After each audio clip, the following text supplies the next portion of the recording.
Hello, and welcome to today's show, Legacy Living, Make Your Life Count. I'm your host, Dr. Gloria Burgess, international leadership expert and trusted advisor. Welcome to Legacy Living, Make Your Life Count. I'm so delighted that you joined me today. I have a very special guest on our show. His name is Ari Weinzweig. Now, just a few years ago, Ari was named one of the world's 10 top CEOs by Inc. magazine. Ari is the CEO and co-founding partner of Zingerman's community of businesses. Now, that's a mouthful.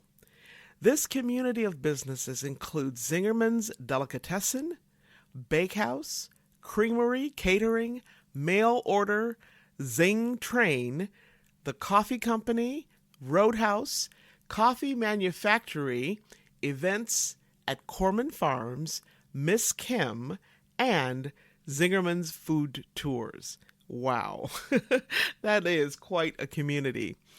Zingerman's is located in Ann Arbor, Michigan. And you know, those of you who are regular listeners to this show, I'm just going to say, go blue. That's one of my hometowns. Now, Ari was recognized as one of the who's who of food and beverage in America by the 2006 James Beard Foundation. He was also awarded a Bon Appetit Lifetime Achievement Award among his many recognitions. Ari is also a prolific author. He has written a number of articles and books, including Zingerman's Guide to Good Eating, Zingerman's Guide to Giving Great Service, Zingerman's Guide to Better Bacon, and Zingerman's Guide to Good Leading, Part 1, Part 2, Part 3, and Part 4. And each of these books have a unique focus. In this 4-part series, there's building a great business, being a better leader, managing ourselves, and the power of beliefs in business. And all of Ari's books take the perspective of what he calls a lapsed anarchist. A lapsed anarchist, that's right. Now, you will hear more about what that means during our conversation today. Today's topic is humility and leadership, a topic that is near and dear to my heart, and I can't think of a better person, a better leader, a better human being to address this topic than Ari. Now, I met Ari in person just recently when I was in Ann Arbor attending to Family Matters. But we actually met virtually before that through my sister, Vera, who connected the two of us via email.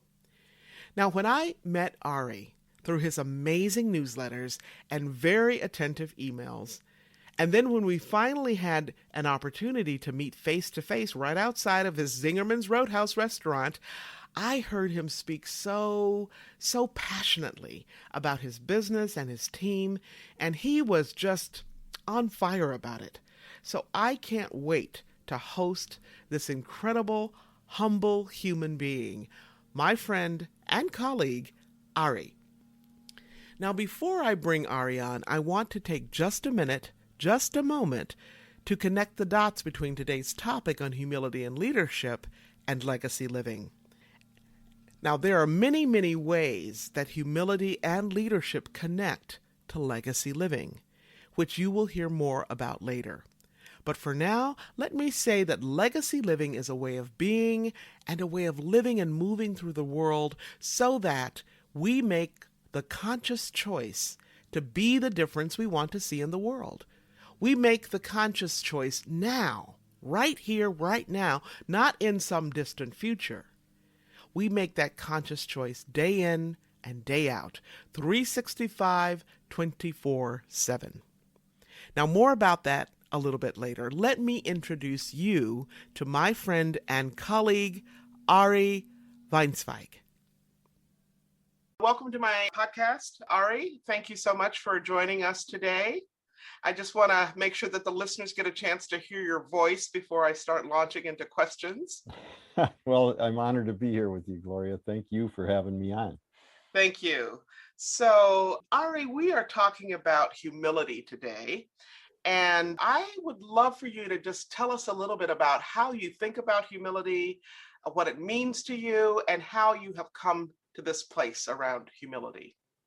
Okay, well, I'm going to be humble and say that was probably more questions than I can remember, all of them, but I'm going to try to start with the last one and then work my way back to the earlier one. So you guide me if I get off the rails. But so how I got started on this, I mean, clearly I know the word. Uh, I've read a lot of books in my life and written a fair few, and humility is not a new human concept. But the way I really started to pay attention to it was the 4 years ago, this coming spring, I got asked to speak at a little symposium on campus at University of Michigan that was about humility. And my initial reaction when the kind woman reached out to me to speak, and I speak pretty regularly, as do you, but my reaction was, I really don't know anything about humility. I mean, I clearly, like I said, know what the word is, but I've never spoken on it. I've never written about it. We teach a lot of classes internally. We have a whole training program called Zing Train, and we have, I don't know, 12 at the time, 12 2-day seminars. None of it even deals with humility. And I'm like, I'd love to help you, but I don't really know anything about it. But my challenge was that the woman who had asked me used to work for us, and she's an awesomely wonderful, kind-hearted, generous human being. And her husband still works for us, and he is an equally kind and generous human being. And I just didn't have the heart to say no. So I said yes. And then I figured, okay, I got 5 months or 4 months, whatever it was, to figure out what I'm going to say. And so that's really what got me to start to study it. And like pretty much anything, and given the diversity of your studies, which is wonderful and inspiring, I'm sure, I'm going to guess you've had similar experience, but almost anything I believe that one starts to really pay attention to, it becomes very interesting. So whether I've read a book on the history of trains, which is completely not within my normal area of interest, but once one starts to study it, it becomes very interesting. And so that's what happened with humility. And so I gave the talk, but then of course I kept going, and I started to study it more, and I started to realize how more and more how important it was to healthy leadership, to healthy organizations, to a healthy life. And then I started to look, and we'll get into it, but to the implications, both positive and then unfortunately negative, of what it can do to our communities and our societies when it's lacking. So that's really how I got going. So I'm going to pause there and let you ask another question so we can hear your wonderful voice too. Yeah, that's great. Thank you. Thank you so much, Ari. So you basically followed an invitation from a speaking opportunity at Michigan and followed that trail, and you became more and more interested. And you have actually written on this topic. You published a slew of books and many, many, many pamphlets. And you have a pamphlet on humility, right? Yeah. So can you tell us a little bit about that? I can. It came out last fall. This is the culminate. Well, actually, I'm still learning, but at the time, it was the culmination of the work that I had done that started with that invitation to speak. It's called Humility, a Humble Anarchistic Inquiry. We can talk about anarchism later if you want. Yes. It turns out to be, I mean, it's something I've been studying for a long time and working hard on its application to progressive business and to sustainable life, I guess was a way to say it. But this is really just a summation of my learnings and how, like I said, how I came to get focused on it, and then what it really means, how I realized in hindsight why Jamie Vanderbroek had asked me to speak, which is that although I had been completely unconscious about it, we were actually doing it in a healthy way within the organization. And I started to understand how we had woven humility into so much of our existing training. We just didn't call out the word. But and then also I started to realize how important it was for leadership skills, and really an important piece of the hiring and training and job expectations. And then lastly, I ended up with some different perspectives on what humility is and how to frame it in a meaningful way. All right.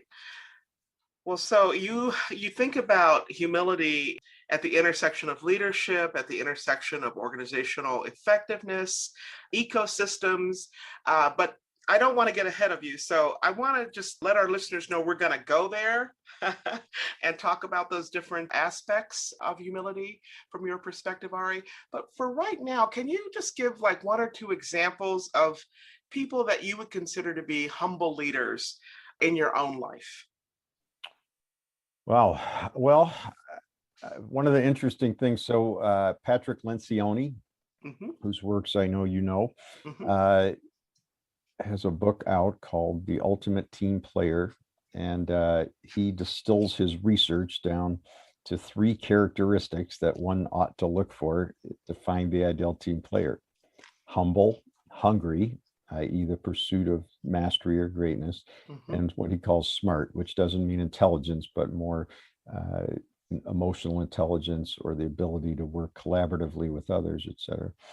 And when I read those, I realized that actually those three characteristics were essentially true of everyone I had really enjoyed working with over the years. And so some of those include partners of mine. So Paul Saginaw, who I started Zingerman's with back March 15th, 1982. We're going to have our Mm. 39th anniversary next week. Wow. Congratulations. Yeah. Kind of crazy. Maggie Bayless, who's the person with whom we started Zing Train. She fits that bill. Frank Carollo, who I had worked with when I was a dishwasher in restaurants, and he was a line cook and started the bakehouse with us, all the way on through to really most of the people I could think of that we work with as leaders in our organization. There's so many, and then also people who've inspired me through philosophical learnings and teachings around the world, many of whom, that's how I connected with you, is because we share Yes. a lot of those. So people like Peter Block, um,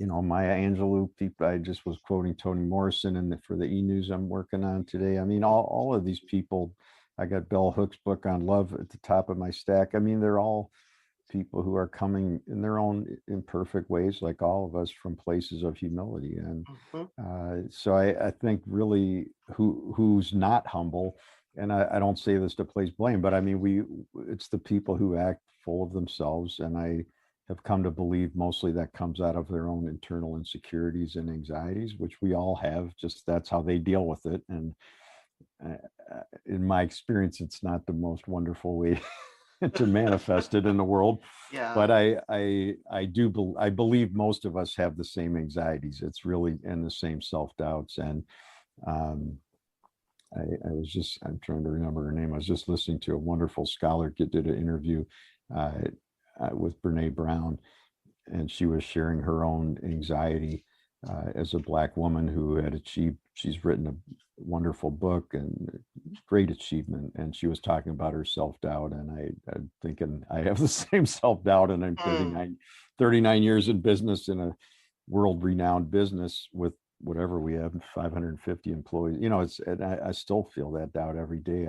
I feel like I'm falling short, and I don't know if it's legit. So I really believe it's a universal truth. And then what we can learn to do is to manage that anxiety in a healthy way. Yes, yes. Thank you, Ari. So I am wondering if you can paint a picture for our listeners. I read a quote, and I don't know if this is your quote or somebody else writing about your work, Ari, but it talks about Mozart and music. Hmm. And it Yeah, I says, wrote it. Mozart once said that music is not in the notes, but in the silence in between, and Yep. that humility is analogous to that, in that humility is the space between the sounds. And I love that image. And so I'm wondering if you might talk about either yourself or one of your colleagues or somebody else that you mentioned and how they manifest that space between the sounds. I mean, it sounds poetic and lyrical and lovely, but what does that really look like on the ground? Well, I think in a way it's a funny thing, but it actually doesn't look like anything. That's why it's the space between the sounds. It's it's part of what has happened in the world, and I don't know that it's really new, but I guess it's probably been exaggerated and exasperated in recent years. It is those who make the loudest noise get the most attention. And I think humility by definition means that, of course, there's times for us to speak, and of course, there's times for us to, in quotes, make noise through our actions. But sometimes, many times, oftentimes, it's really through our silence Mm, and our ability to keep our mouths quiet and mm, to let others step forward and lead, to ask better questions, uh, and to watch as others develop and grow and learn to struggle and collaborate as we are, because we're all struggling. mhm, But I mean, I grew up in a loving family where they showed love and affection by cutting you off and telling you were wrong. And it wasn't ill intended. It was not a bad, it wasn't ill will. It was just habit, routine, mhm, way of relating. And so that's how I grew up. So I'm, with all due respect to my family, I'm kind of in recovery from that, because I can get triggered with the best of them and learn and mm, start to just react and mhm. talk louder and faster. And it's not the end of the world, but it's not great. And so just learning to slow Yeah. myself down and back up, and then, as you described, to as is in the pamphlet, to live in the silence between the notes and Mm, just let things unfold, not to be absent or to abdicate our responsibility, because as leaders, the responsibility is the same whether we're listening or we're talking, but to really allow others to come forward and shine. And I was actually just while I was out running today, listening to a podcast with Krista Tippett and a gentleman who I had not heard of mhm, named Gordon Hempton, Hempton, who's mm, it's about silence. And mm. he studies silence out in the world and goes out and listens to nature. And it just, I was thinking about you. I was getting ready to speak to you, and so I was thinking this is a perfect segue for it. And with your musical background, of course, I'm honored that it resonated for you, because anybody who does what you do in the musical world as well as you do, and your husband does, understand this really even better than I do. Well, thank you. As you were talking, I was actually thinking about music and conducting, which is one of the things that my husband does. So thank you for that. And I will look up that podcast. Sounds wonderful. Sounds very interesting. So, Ari, what have you learned since writing the pamphlet? I mean, you kind of started out wondering about it, and as a learner, what have you now pulled in as a result of finishing that? Well, quite a few things, really. I'll start with a couple and we'll see where we go with that. But so one big one was, I before I had started this work, I think it was clear to me, of course, that people who were very full of themselves and who were not able to ever sit in the silence, but needed to be the noise in the notes, not the silence between the notes. Mm, That clearly people, when, and we all have ego, when we get caught up in that ego and we take it to a exaggerated state to dominate others, either emotionally or in some cases physically or politically or spiritually, and in very bad cases in an abusive way. Uh, Clearly that's not humility. I would not have said, though, that people with very low self-esteem are unhumble, because I would have thought, well, clearly they're not egotistical, so they must be humble. But I came to, through my own readings, to change that belief and to really understand that humility is about neither being high nor low. And from that, a second learning that came to me was really starting to believe that humility is when we're at our most human, mm, is when we're in a state of what I came to call humbleness. And mhm. I can talk about that too. Yeah, I would love to have you say more about that. At our Yeah. most human. Yeah. Yeah. So there's a number of pieces of that. So when we're neither overly full of ourselves nor stuck in the state of self-deprecation, and certainly I can run my cycles on both ends of those Can we all? extremes. Well, I think we all do. That when we can stay centered, and it's not that easy, when we can stay centered, that's when we're true to ourselves, and that is when we're at our most human, imperfect, uh, open to learning, Mhm, frail and fragile, yet resilient. mhm, And so a lot of it comes out of that. And then I started to also look at the root of the word, which I do often. I'm sure you do oh, also, yes. because it's always interesting.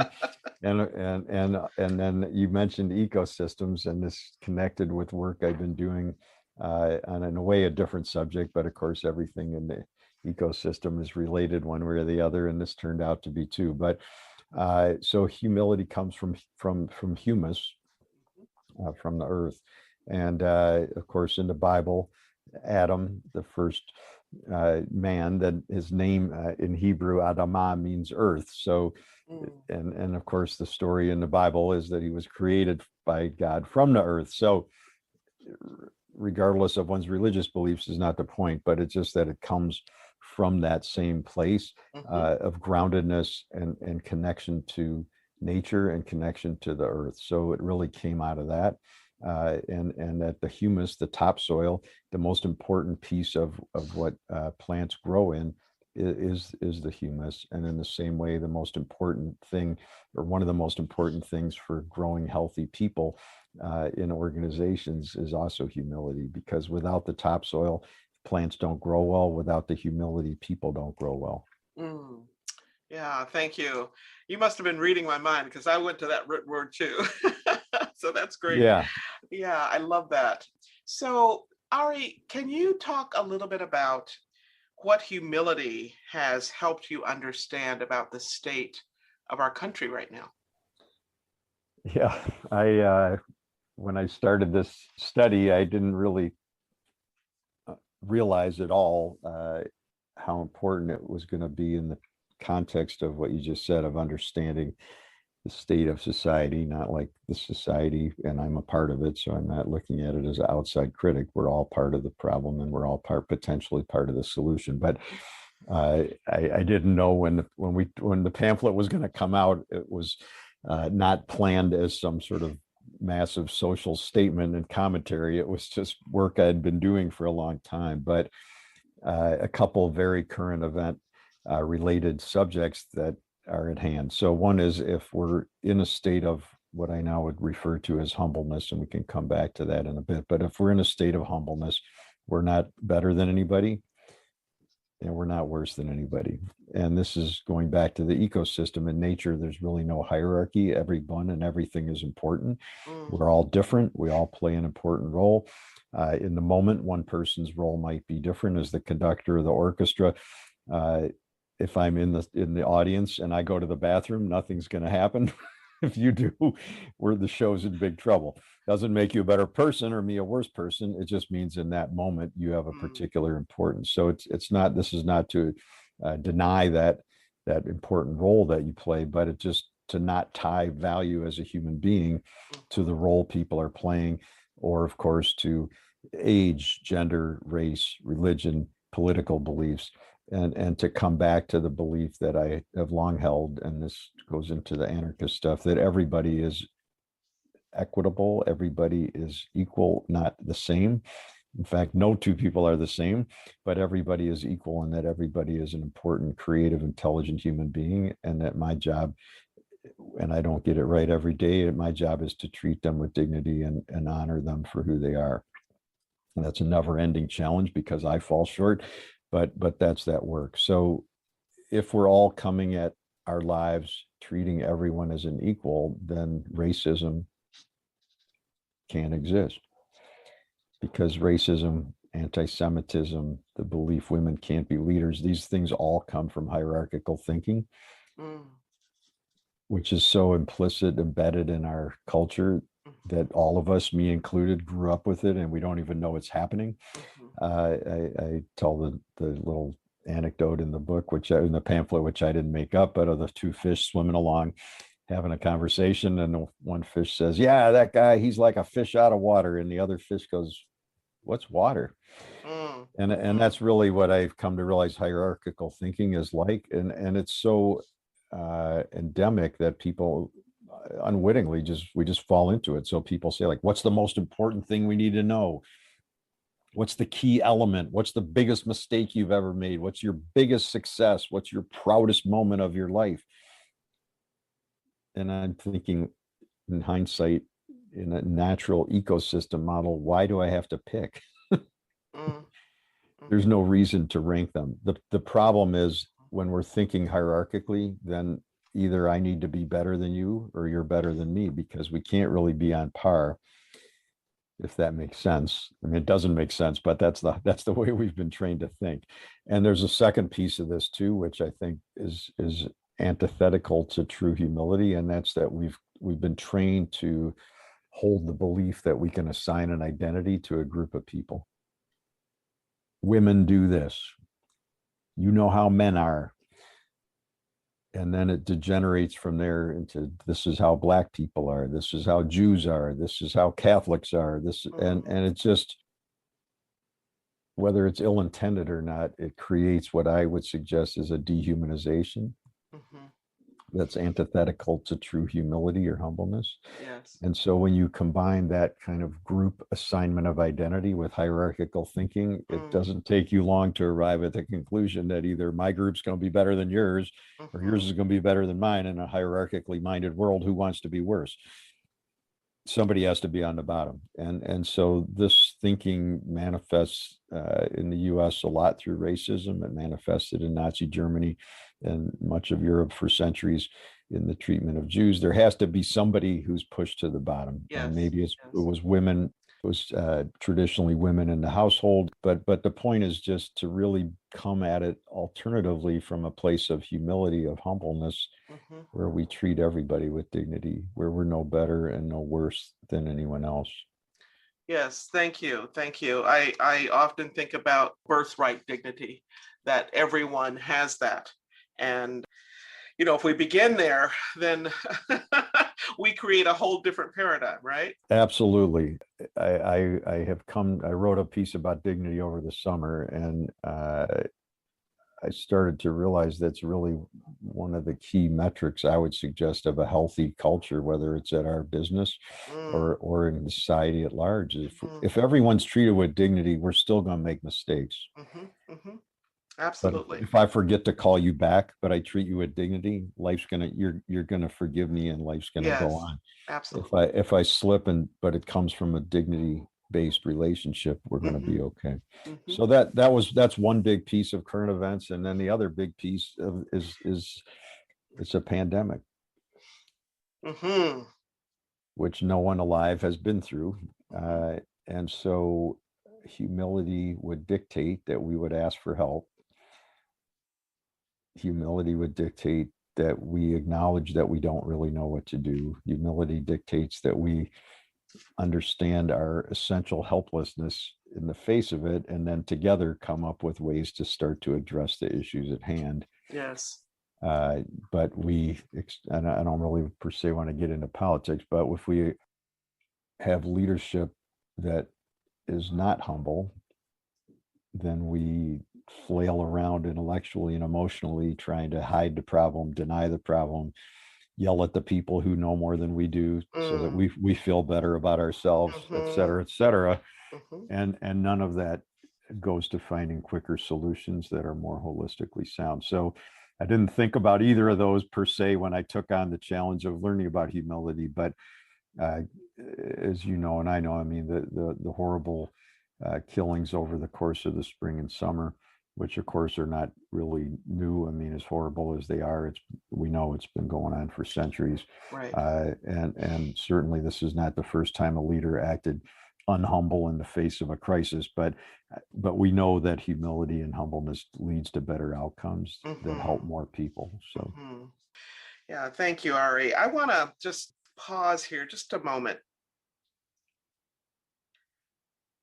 because what you have been addressing are complex. I'm not going to say complicated, but complex. I actually think that there's also simplicity in what you are talking about as well, because I think human beings at our best, we know how to collaborate. We know how to pull together. Yeah. We know how to be humble, and yet because of whatever power systems, hierarchy, whatever is in the air, we tend sometimes not to go into that place of humility, to deep humility. I I just have to tell you, I know you probably would not say this about yourself. Maybe I'm maybe too big of an assumption, but you strike me as a humble leader. And from the moment that I met you over email, and then when we had a COVID conversation, not a conversation about COVID, but outside with social distancing, et cetera, et cetera. And I'm just wondering how you do what you do, managing a very sizable enterprise, a profitable enterprise, sustaining it over 4 decades. And you talked a little bit about an ecosystem. And Mhm. I wonder if you can just tell us about Yeah. that and how it connects to humility for you. Yeah. Well, thank you. I spent a lot of years in therapy to learn to take a compliment, so I'm just going to leave it at that. Mercy. Uh, there's no one thing to answer your question. I mean, really, I guess it's funny, but because we're here in an academic community, I get interview requests from students weekly. Yeah. I try to actually talk to all of them. Although I have come to suggest that they do some reading from what I've written before they interview me, so I don't need to repeat all of the same stuff from scratch. But it's funny because they'll all ask me what's the most important thing, right? The hierarchical thinking. So the best answer I can give them now is the most important thing, or the best advice is to stop looking for the most important thing. Mm, mm, Uh, the, there's many reasons why I have arrived at this ecosystem model, and it's still evolving. I started thinking about it back when I was working on part 4 of the Guide to Good Leading series, which I mentioned is about beliefs.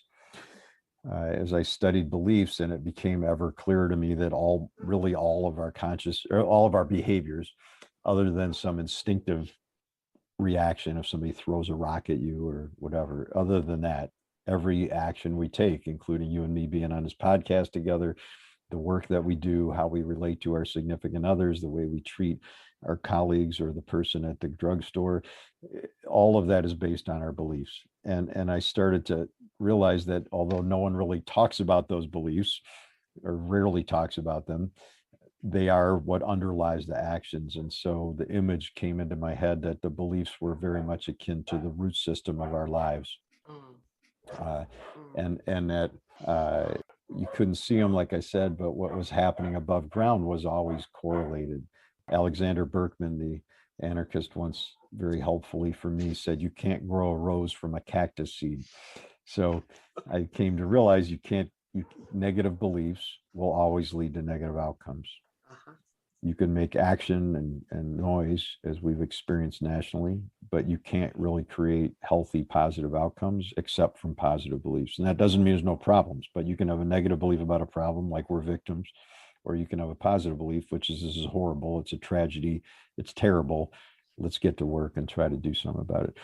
And then from there it grew, and I started to realize the culture was like the soil, because anybody who does agricultural work, and I'm a city kid, but I've been learning, and my girlfriend's a farmer, the soil's always what holistic farmers, sustainable farmers, organic farmers always talk about: feeding the soil, because when the soil's healthy, the plants are going to do better. And it's the same in organizations. So if you put you and me, with all due respect, on a 5-year tenure at a fast food franchise with a not super great franchisee, we're just going to be two more cynical people counting the minutes till we can get out of work. And it's not said disrespectfully to you or to me. It's just, if you're in an unhealthy soil, it's very difficult to sustain. And then it kept going, and hope started to appear as the sun, because we all go towards hope. I think you can see that, unfortunately, through behaviors of the last year on a political level. Even when the hope is negative or destructive in the long run, people still go, hopeless people will still, when hope comes for them, will go towards it.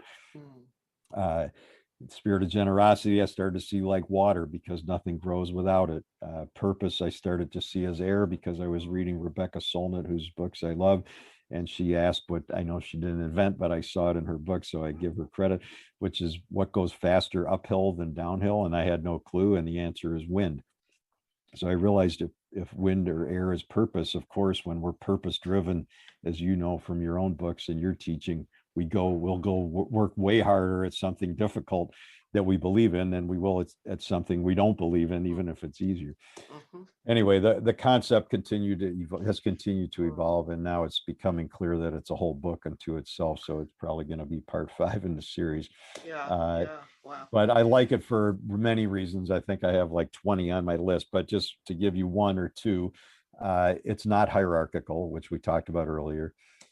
Another thing is that everything impacts everything else. And so hierarchical thinking leads us to weight things out and to say, hey, the elephant is clearly way more important than the bee, because look how big the elephant is. And but of course, we start to learn that seemingly infinitesimal, statistically present things like bees have this enormous impact on the ecosystem. And when they're absent, you don't even notice if you're not a farmer or somebody who keeps bees, but all of a sudden we're not able to grow the fruit and grow the food that we need to grow. So in the ecosystem, the greeting that the host gives at the front door of Zingerman's Roadhouse could gain or lose us one of our most loyal customers.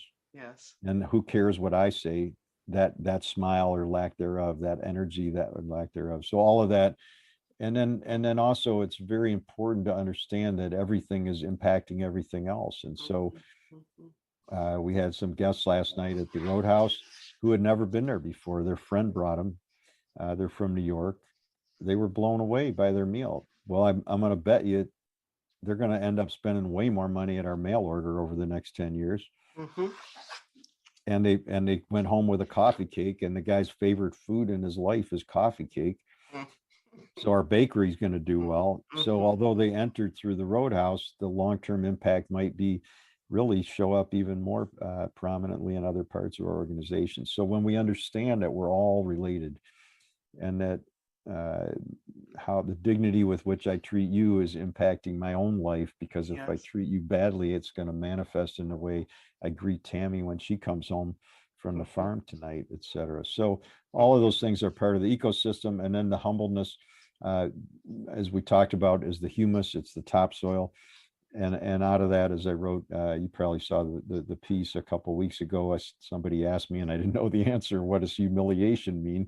You didn't write about it in the pamphlet. And I'm like, you know what? You're right, I didn't. But she's like, well, did you do that on purpose? I'm like, not really. I just didn't think about it. So her question got me thinking, and I realized that humiliation, and it makes sense. I mean, in essence, it's taking the other person's topsoil. We're making it hard for you to be human by pushing you to be lower than us.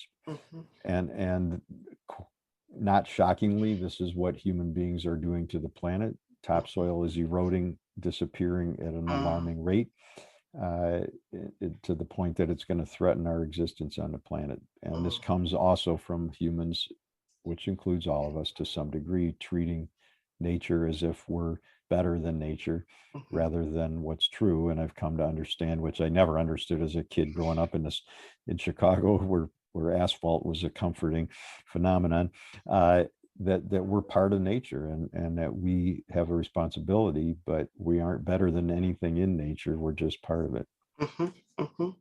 Well, thank you. Thank you. And I love your systems view and making it an ecosystem, which is pretty, it's hard for some people to understand. Like you said, you come from an asphalt arena. Yeah. And for those of us who are blessed to live in a world with old growth trees as a natural way of being and breathing, it's a little bit easier to understand. So thank you for writing.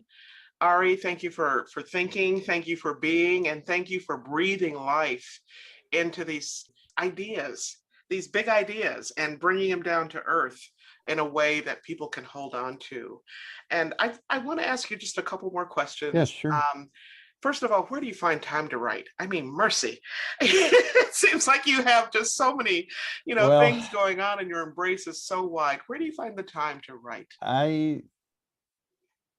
I wrote an essay on time management in part 3 of the book, which is on managing ourselves. It's a whole, you can have me back and we can talk about time. But I came to realize that most of us have relatively unhealthy relationships with time. And that the way most Americans talk about time, not consciously, if they were to speak about their significant other like that all day, Mm, it wouldn't go well. mm-hmm. Because they're always mad, they're always frustrated, Mm-hmm. they never appreciate it, or rarely. And then I realized, like, it's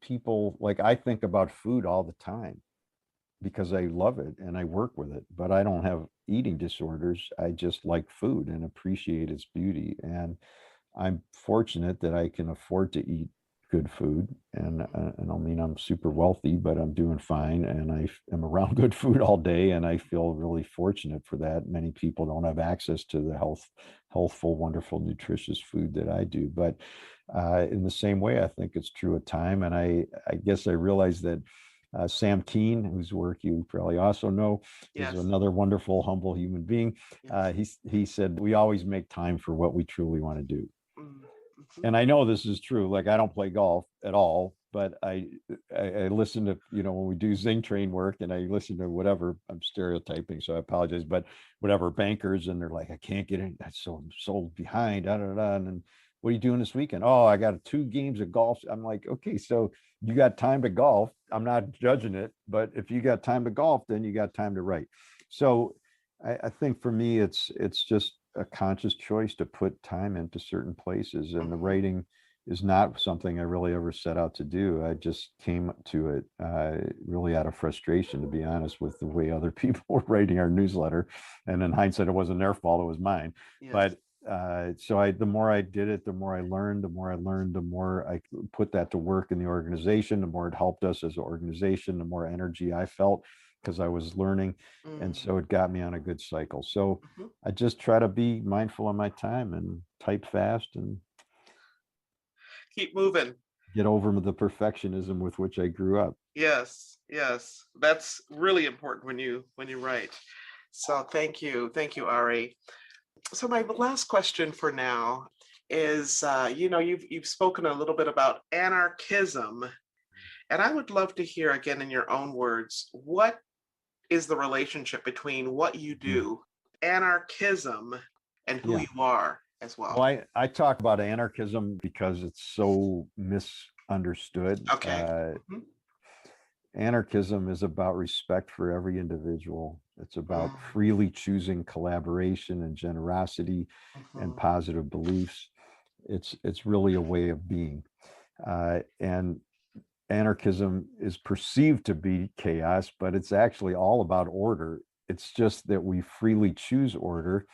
And in hindsight, studying ecosystems and permaculture, I would actually say that permaculture is anarchism in nature, and anarchism is permaculture for people, because all the same principles show up in both philosophies Mm, about interconnectivity, about getting out of hierarchy, about treating everything and everybody with dignity and respect, about seeing the beauty and benefit that each person brings in their mm, own unique way. mhm, So this is a longer story, but as I started to restudy it 10 or 12 years ago, because I got asked to speak somewhere else at the Jewish Studies Department, and mhm, Deborah Moore titled the talk Rye Bread and Anarchism, because I had just written a 10,000 word essay on the history of Jewish rye bread. mm, And she knew I had studied the anarchists, and I was getting, once again, I took the agreement to speak, but then I didn't. I'm like, man, I haven't looked at my books in 20 years. I mean, I'm going to look like an idiot in front of, like, these are professors who study this stuff, and I don't, mm, I'm way out of touch. So I got all my old books out and I started to restudy, and it totally blew me away mm, in a quick sense, for 2 reasons. I had not realized how much what Paul and I and everyone around us had created was aligned with a lot of those anarchist beliefs that I hadn't consciously done, but it mm, was happening anyway. And then B, even more importantly, uh, it just totally hit me upside the head, is how much what's now called progressive business was aligned with anarchist thinking. So mm, mm, getting out of hierarchy, self organizing work teams, mm, flattening organizations, engagement. mm, These are mm. all, take away the business speak. It's all anarchist stuff that was being written about 100 years ago, because Yes. anarchism came as a reaction to the dehumanization of the Industrial Revolution. Ah. It's the same, although Many of them did not deal with race very well at the time, but it's the same dehumanization that was done that justified racism and hierarchical thinking around the made up concept of race, which of course is a whole nother subject that and teach very beautifully about.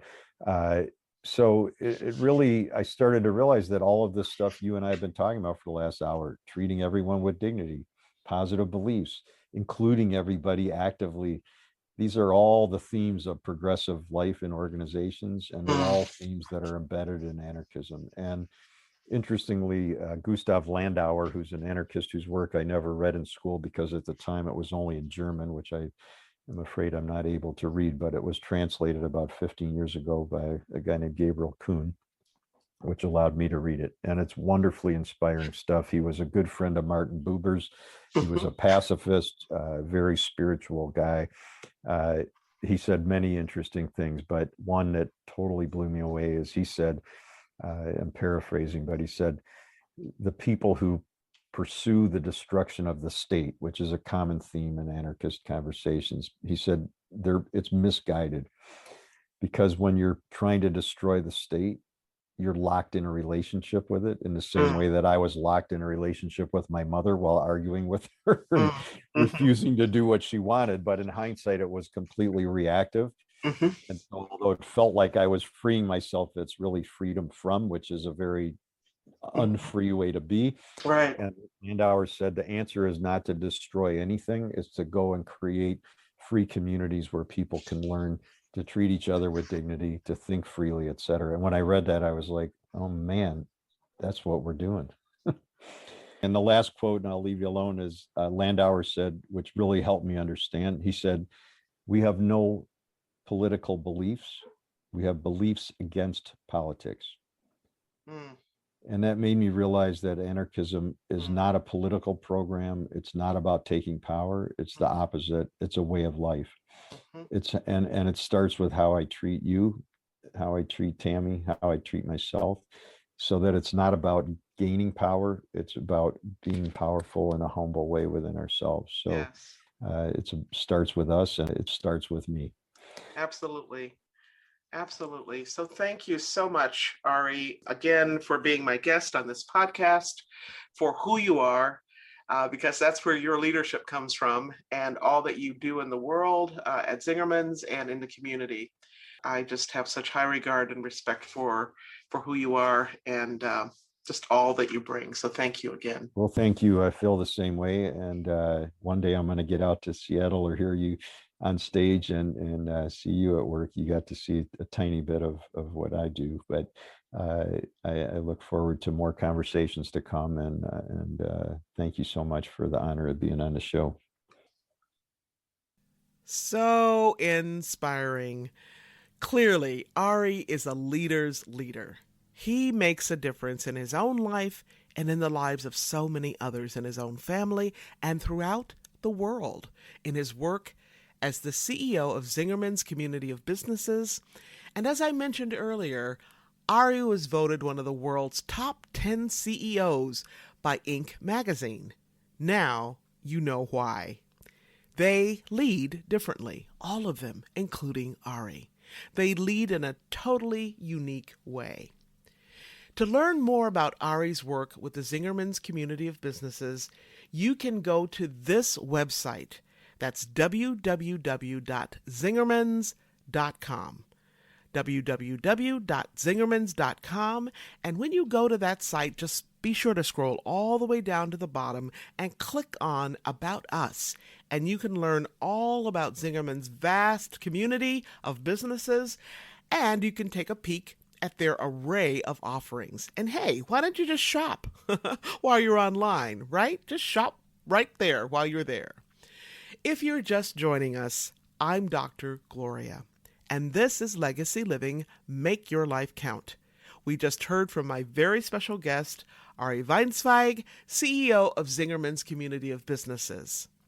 Now, if you want to make your life count, if you want to be the change you seek, be sure to listen to this episode again and again. And be sure to tell somebody. You can find me right here on iTunes, Audible, Alexa, SoundCloud, iHeart, TuneIn, Spreaker.com, Talk Network Radio, and so many other places. Now, before I close, I just want to give a shout out to all the women, men, and young people all around the world, because you know what? We are the ones. We are the ones that we have been waiting for. That means that you don't want to wait for somebody else to step up and make things happen, right? You want to be able to do that for yourself. You can be the one. In fact, you are the one. You are the one who can make a difference in your own life so that you can make a difference in the lives of others. Now, if you happen to miss any part of this week's episode or last week's, you can simply download the recording and listen to it at your convenience at talknetworkradio.com/hosts/legacy living. You can learn more about my work and Legacy Living Make Your Life Count by visiting the Gloria Burgess website. And, as I've mentioned before, if you love to be inspired, you can actually subscribe to my inspirations right on my website. Just scroll down a little bit, look on the right sidebar until you see the place to add your email address to subscribe to my weekly inspirations. It's that simple. Each week, you get a lovely photograph and a short quotation that inspires you. Or visit me on LinkedIn or Facebook, and that's facebook.com/Dr. Gloria Burgess, PhD. You can also find me on the TEDx site and listen to one of my TED Talks. Just type in my name to find me there. Before I close today, I want to thank each one of you for tuning in, for allowing me to share a bit about my journey with what legacy living is all about. Not just living and learning, but living, learning, and serving so that you make a difference in your own life and in the lives of others. It's about being on purpose every single day, 365, 24/7. Legacy living is a powerful way to make your life count. Once again, thank you for joining me for today's show. I'm your host, Dr. Gloria Burgess, and this is Legacy Living Make Your Life Count. Please join me again next time right here for another episode of Legacy Living Make Your Life Count. Don't just count the days in your life. Make the days in your life count. That's what legacy living is all about. Have a fantastic day, and remember, make the days in your life count. God bless.